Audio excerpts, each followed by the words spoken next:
दुनिया से गए 1 साल से ज़्यादा हो गया है। एक बार फिर मऊ और मुख्तार अंसारी का नाम काफ़ी सुर्खियों में है। सुर्खियों में ये है कि बीते दिनों मुख्तार अंसारी के छोटे बेटे उमर अंसारी को गिरफ्तार कर लिया गया था। कयास ये भी लगाया जा रहा था कि जो मऊ में उपचुनाव होने वाला है अब्बास अंसारी की सीट पर, वहाँ से उमर अंसारी प्रत्याशी हो सकते हैं समाजवादी पार्टी की।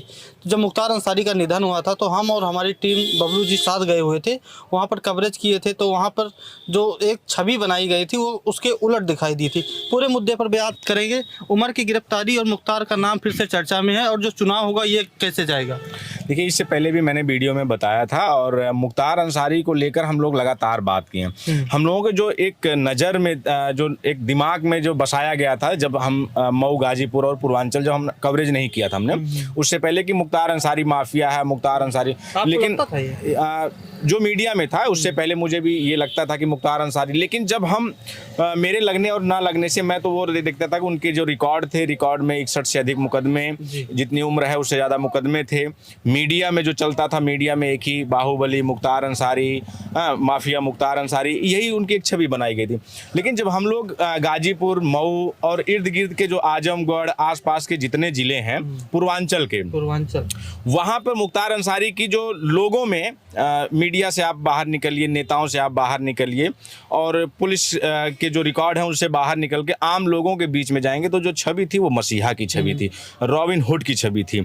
हम आप पहले आप ये वीडियो दर्शकों से कहेंगे कि वीडियो देखें कि जब वहाँ हम लोगों से बातचीत कर रहे थे। हिंदू गांव है, लगभग 99% हिंदू उस गांव में है, किसी पर कोई दबाव नहीं और हर जाति और हर समाज के लोग उस वहाँ पे हैं। लेकिन देखिए वो क्या कह रहे हैं। वही मुख्तार अंसारी ने जो थे कि वही हम लोग जो बिजली लगवाए, तुरंत तत्काल में लगवाए। आज हम लोग सब एसी, पंखा, कूलर सब लगवा दिया गया है। क्या कह रहे हैं? माफिया कहने वालों की संख्या सीमित है। अच्छा। और यहाँ वो दलित परिवार के जितने भी लोग हैं, दलितों की वो आवाज थे, दलितों की वो दिलों की धड़कन थे। कभी ऐसा भी है किसी गरीब को भी वो सताए हैं, किसी गरीब को मारे? हम लोग की नहीं सताए, ना कोई गरीब को, हम लोग की नज़र में किसी को नहीं सताए हैं। 9% मुसलमान हैं और 92% हिंदू हैं। उसके बाद कैसे जीत रहे हैं 40 वर्ष से? आप लोगों के लिए उनकी छवि कैसी थी? हमने खातिर बढ़िया है। बढ़िया थे? हाँ, सब बढ़िया है। अच्छा। यहाँ के देंगे बात उनकी बिजली, रास्ता, हम लोग खातिर बढ़िया है। अब आपने इस वीडियो को देखा और इस वीडियो में पूरी तरह से हर कोई ये कह रहा है कि जो मुख्तार अंसारी थे वो मसीहा थे, रॉबिन हुड थे। हमें आज तक मुख्तार अंसारी से कभी कोई खतरा नहीं लगा, कभी कोई डर नहीं।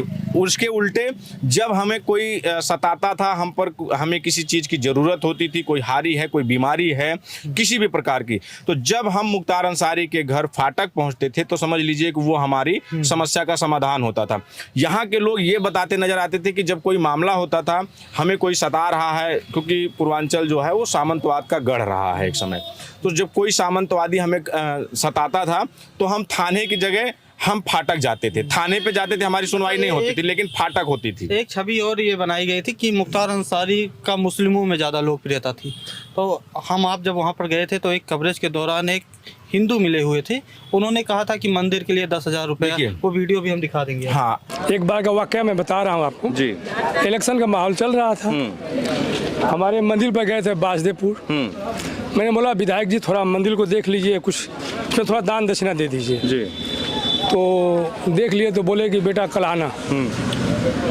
और मैं अंसारी बालिका इंटर कॉलेज में, महिला बालिका कॉलेज में गया तो मैं उनसे बोला भी नहीं, लेकिन उन्होंने मुझे पहचान लिया जी।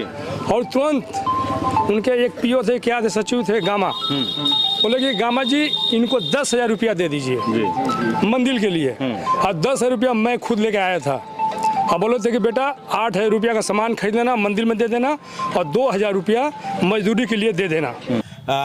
जब हम लोग वहाँ पर गए तो हमने ये देखा, मोहम्मदाबाद, आपको स्टेप बाय स्टेप बता रहे हैं, मोहम्मदाबाद मुख्तार अंसारी की परंपरागत सीट रही। उनके परिवार, उनके जो बड़े भाई साहब हैं थे पहले, सिबुतुल्लाह अंसारी, वो उनकी सीट थी। अब उनके ही बेटे मन्नू अंसारी, सोहेब अंसारी और मन्नू अंसारी वो हैं।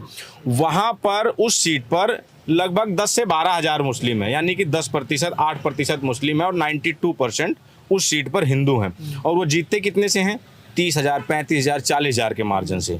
यानी कि जो मार्जिन होता है, जितने वहाँ मुस्लिम नहीं होंगे उससे कई गुना जीत का, हाँ, उससे कई गुना जीत का मार्जिन होता है जो वहाँ जितनी मुस्लिमों की जनसंख्या है। तो ये कहना, और हमें जितने भी लोग मिले होंगे अब तक, मैंने ज़्यादातर कोशिश की कि वो मुस्लिम ना हो, उनसे ही बात की, हिंदुओं से बात की, पिछड़े दलितों से बात की, पिछड़े वर्ग के जो लोग थे उनसे बात की, राजभरों से बात की, निषादों से बात की। तो वहाँ पर, और हमने वहाँ ब्राह्मणों, जो भूमिहार कहा जाता है कि वहाँ ठीक ठाक संख्या भूमिहारों से जब बात की तो वहाँ पर भी। उमर की गिरफ्तारी, मऊ उपचुनाव, ये कैसे देख रहे हैं? उमर की गिरफ्तारी, उनके ऊपर धोखाधड़ी का आरोप लगा है, कैसे देख रहे हो? क्या होगा पूर्वांचल में, खासकर मऊ में उपचुनाव में? देखिए, ये जो मामला है जिसमें उमर अंसारी की गिरफ्तारी हुई है, उनके जो चाचा हैं अफजाल अंसारी, उन्होंने एक मीडिया चैनल से बात करते हुए उन्होंने कहा भी कि ये जो केस दर्ज किया गया है धोखाधड़ी का, उसको दर्ज किसने किया है? दरोगा जी ने। जांच कौन कर, जेल किसने भेजा? दरोगा जी ने। और उसमें जांच कौन करेगा? दरोगा जी। तो ये एक सीधा सीधा ये मान लीजिए, उसमें कोई कोर्ट का आदेश तो नहीं है, कोई वो नहीं है।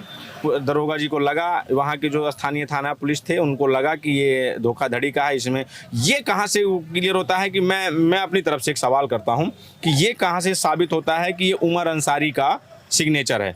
उनके वकील ने भी सिग्नेचर किया हो, या जो है अफसान अंसारी गायब हैं लेकिन वो पेपर वहाँ गया हो जहाँ वो हों, साइन होके आया हो, या उनके वकील ने किया हो, या किसी और सदस्य ने किया हो। गायब है तो पेश तो कराना चाहिए ना, अगर परिवार को पता है। वो पुलिस का काम है, वो हमारा आपका नहीं है। वो मैं ये वो कर रहा हूँ कि जो ये कहाँ से क्लियर होता है कि उमर अंसारी ने सिग्नेचर किया है, किसी और भी सदस्य ने किया हो। तो उमर अंसारी का सिग्नेचर अब्बास ने भी किया होगा, हो सकता है अफजाल ने किया हो, उनके घर में तमाम लोग हैं। उमर अंसारी पर कार्रवाई इसलिए सवाल ये खड़ा करती है कि उमर अंसारी का नाम आ रहा था कि अगला जो उपचुनाव होगा मऊ से, वो उपचुनाव उमर अंसारी चुनाव लड़ने जा रहे हैं। अफजाल अंसारी का एक बयान ये भी था कि उमर रोड़ा था, इसीलिए उसको गिरफ्तार किया गया। वही कह रहे हैं कि जो मऊ उपचुनाव है, मऊ की जो सीट है, उस सीट को जीतने में उमर रोड़ा है। उमर इसलिए रोड़ा है कि अभी तक अंसारी परिवार की कोई भी महिला राजनीति में नहीं आई है, पॉलिटिक्स नहीं करती वो। तो इनके घर के जो लोग हैं वो करते हैं। मन्नू अंसारी राजनीति में आ गए, अब्बास अंसारी राजनीति में आ गए, जो दूसरी पीढ़ी है। तो दूसरी पीढ़ी में इसके बाद जब अब्बास की विधायकी गई है तो इसके बाद नंबर था उमर अंसारी का। उमर अंसारी को वहाँ से चुनाव लड़ना था, तो उमर अंसारी ये रोड़ा सबसे बड़ा था। तो ये जो गिरफ्तारी हुई है, ये जो चुनाव से पहले का वो क्रम होता है, चुनाव से पहले की तैयारी होती है सरकार की, क्योंकि ये उपचुनाव सरकार का होता है। तो वो पहला होता है कि कौन कौन संभावित प्रत्याशी हो सकता है, उसको जो है डैमेज करना, उसके ऊपर कार्रवाई करना। फिर कौन कौन वो मजबूत लोग हैं जो वहाँ पर मजबूती से अपनी उनकी छवि है, मजबूती से वोट दिला सकते हैं, उन पर कार्रवाई